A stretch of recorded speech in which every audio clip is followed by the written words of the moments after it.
Hello, and welcome to the Put Me On Podcast, Episode 2. My name is Logan Brumley, and we got ourselves quite a doozy today. We have two short album reviews for Peyton Hezekiah's UT and Amanda Fertit, and ANHKLEJohns' God's Grace. We will also be having a history on hip hop sampling, a very important part to the genre of music, and I will be finishing it off by giving a brief recap on how the rap genre has done in this year's Grammys. So get your headphones on and get your head banging. Let's get straight to it. All right, I'm going to start off with the first review of Peyton Hezekiah's UT and Amanda Fertit. It's 6 short songs. Well, one of them kind of being 4 minutes, but most of them within that 2 and 3 minute range. There is not a lot of unique samples, just only one that is originally produced, the opening track, Post Weekend Clarity, by producer New Beats. But most of the songs on this album use very popular samples of Kendrick Lamar, The Alchemist, and Madlib's production. Beyond that, the lyricism is where you have to really focus on this album, as well as his flow. And I think on both of those, he delivers really well. Some of his best lyrics have you kind of looking into his life from, his perspective and going into kind of all the struggles that he's had and the way that he has seen the world and seen all the struggles that come with it. And I think it was really enjoyable to sit down with it and to understand his words and his perspective with some fun, catchy, albeit not his, beats to go with it. And at worst, this album is very, not really like too special to it. I mean, a lot of the lyricism, I think, it's kind of half and half. There's some lyrics that are just there and there's nothing really to it. And sometimes, as aforementioned, it's really in depth and it's really vital to what Peyton Hezekiah wants to be with this music. I think the best track on this album is Post Weekend Clarity, which has that original new beats to it, and it's a headbanger. And his although his vocals are a bit muted out by the instrumental, his flow and the capabilities are shown in full force to open off this album, and it sets a really good precedent for the album. And I think he it's mostly consistent from that point on. Once you get to Old Ways, that's when it really starts to kick off with the more in-depth lyrics and the more talking about his struggles with addictions and just all of the worries and the self-doubt and all the negativity that kind of has been a major spur in his career. And I think the worst track on this album is this is a long one. I'm not spewing here. This is literally the title. I disappointed my dad by getting Damn from Kendrick for My Secret Santa. His flow doesn't fit the production at all in the song, and it's very hard to make out what he's saying for me personally. That is just, it felt off. I would have rather listened to just an instrumental of Kendrick Lamar's Feel. But, oh well. Overall, give the album like a 6.4 out of 10. That was pretty good. Listen. And I recommend that you listen to it, check him out as he continues to grow and develop throughout the year. So now let's get into ANHKLEJohns' God Grace. ANHKLEJohn is a rapper from Washington, D.C. And after some positive momentum from his album Pride of Man, he is coming out with a new album, and for some reason, I can only find the B side to this album. The A side, you have to purchase, and I don't think I'm gonna get a tax write off for it, unfortunately. So while there is a total of 16 songs to the album, I would just be going over the second half of it. I think that this is a mess, to put it shortly. There is a lot of good production on this album, especially early on with some songs like Mad Dog 2020, A Random Day, and Lonely Winter, which really stood out as good as the best songs on this B side, and it was really what made me have a positive thinking of this album the first time I listened to it. But just as we go on, it just starts getting weaker. I think his lyrics are just getting worse and worse, and just in terms of like what he's trying to express, there's not much to it outside of just aggression and ad libs upon ad libs. Like Wait For Me was his single for this album, and it's terrible. I mean, there was no redeeming quality to it. It was so many like producer tags, so many sound effects and ad libs that it's impossible to really make out what he's trying to say with this album. And oh well. I mean, I can't really hate on it much more than I am right now. There's just a couple of songs that really stick to me, but a lot of them are just either the production is too much and he's just not doing enough with it, or he's doing too much to the point where it's just a smorgasbord of terrible sounds to it. And it just was not a great listen overall. The best track on this album for me was Mad Dog 2020, because he does get real about domestic violence in it, and you can never really go wrong with kind of pointing out the hypocrisy of men who like to abuse women but won't fight other men. I thought it was enjoyable listen, and the production was really good with it. The worst track is a hard choice for me. Wait For Me was really bad. You know, honorable mention to Scam Likely for a skippity toilet line. Uh,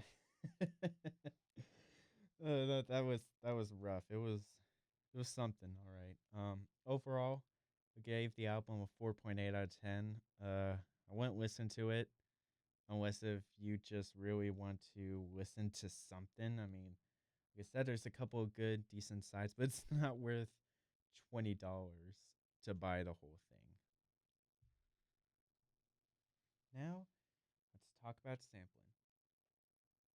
Sampling is a huge part of hip hop, and it is part of the lifeblood when you look back into the history of it, which is what we're going to be doing on this podcast today.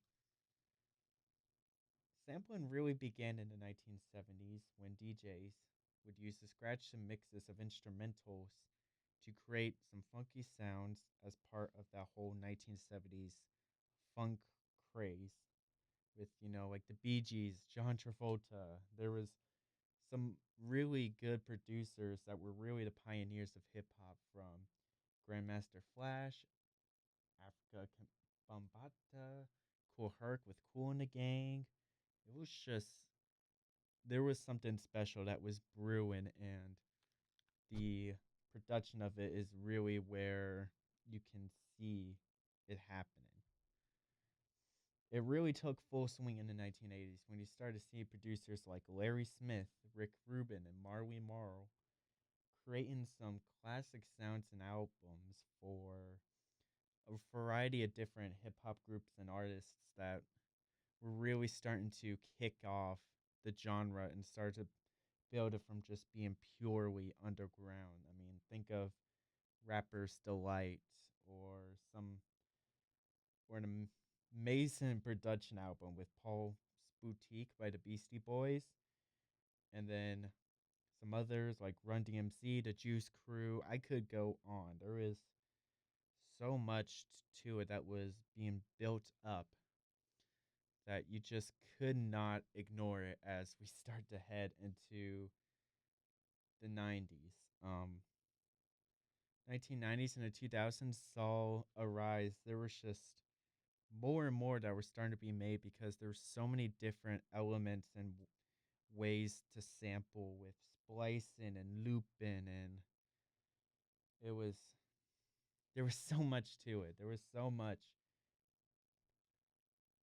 that can come from sampling that artists are starting to implement more and more into their music. And some of the bigger producers from the 2000s, such as Pharrell Williams, Jay Dilla, Madlib, Pete Rock, Kanye, Q-Tip, The Alchemist, they all started to get into the games in that 1990s, 2000s eras with the influences of aforementioned African Babatas, the Rick Rubins, the Larry Smiths of the world. And it's just, it's always been a huge part of hip hop to create a good sample. And it's been even something that's been a fun part for hip hop fans to find the origins of songs that were used to create other classic songs, even though sometimes it creates a little bit of trouble. There have been a lot of instances recently where the original artist would sue for no proper accreditations that would be necessary for a sample to be able to be used. Some A big example is the song "I Do This" by Kendrick Lamar. He was sued by Bill Withers' estate for the sampling of Bill Withers' music in a lot of Kendrick Lamar's songs. But "I Do This" was the big one. I wish I had the name of the song that was used for it, but that was a pretty big deal. But some of the ones that I do have the titles for, De La Soul song "Transmitting Live from Mars" also dealt with a lawsuit from the 1960s English rock band The Turtles for sampling the song "You Showed Me" without the proper accreditation. Or Mac Miller with Kool-Aid and Frozen Pizza, which sampled Oscar Peterson's "Dream of You." Or Biz Markie. Biz Markie has kind of a funny story to it. He had a song called "Alone Again" that sampled a song of a similar name by Gilbert O'Sullivan. After the lawsuit and all the trouble that came with that, his next album was called "All Samples Cleared," which I think is kind of funny. You know, I mean, it's kind of on the nose, and it that album was a fun listen too. I'd recommend it. But some of the artists that you can see a lot of sampling from are some of like that kind of funk R&B legends from the 70s and 80s, such as even back to the 50s, such as like James Brown, the Winstons, the Lynn Collins, or even sometimes they'll sample some traditional folk music or other hip hop artists like Public Enemy, Kool and the Gang, Run DMC, as I mentioned before. And another big aspect of it is rock music being blended with hip hop. One big example of this is when Aerosmith and Run DMC had a collab that used a sample of Aerosmith's song. But I will probably go into that more in another episode because I think there's a really interesting sensation that happens when you blend rock and hip hop, and it's so much fun to listen to, and there's so much history to it that I couldn't get into all of it in just the about where are we at? Probably like 20 minutes that I allot to each episode. Hopefully, I'll be able to get to longer, but for right now, it's 20 minutes. And that concludes that segment. Of Grammys look through to see what won, what should have won, and how this can impact hip hop as a whole. All right, let's get into it. I don't really have, I need to get better transitions for this, but right now we're in the testing phase of everything. Hopefully, by the time I get into more seasons, I'll be able to have a better overall production for you guys. But thank you if you're still listening. Let's just get into the hip hop, shall we?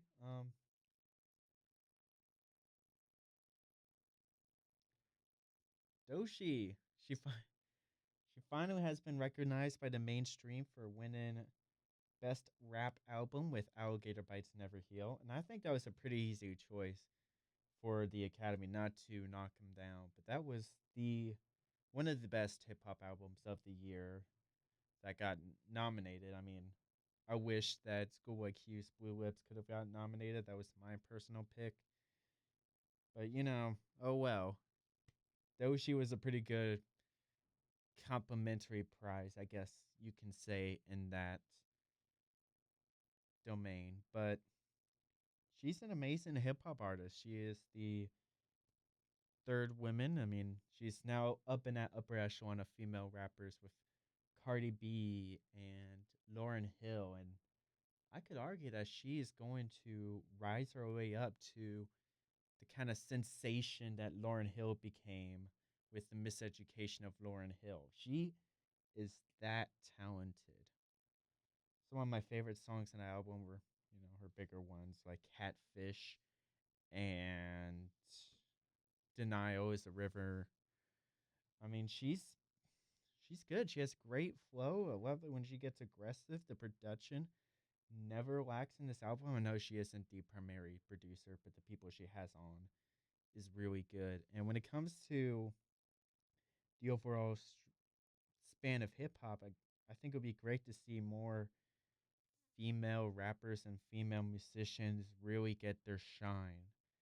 And especially in the Tampa region, which she gives a big shout out to in her acceptance speech, we might see more big hip hop artists coming out of Florida outside of just Denzel Curry and Doshi.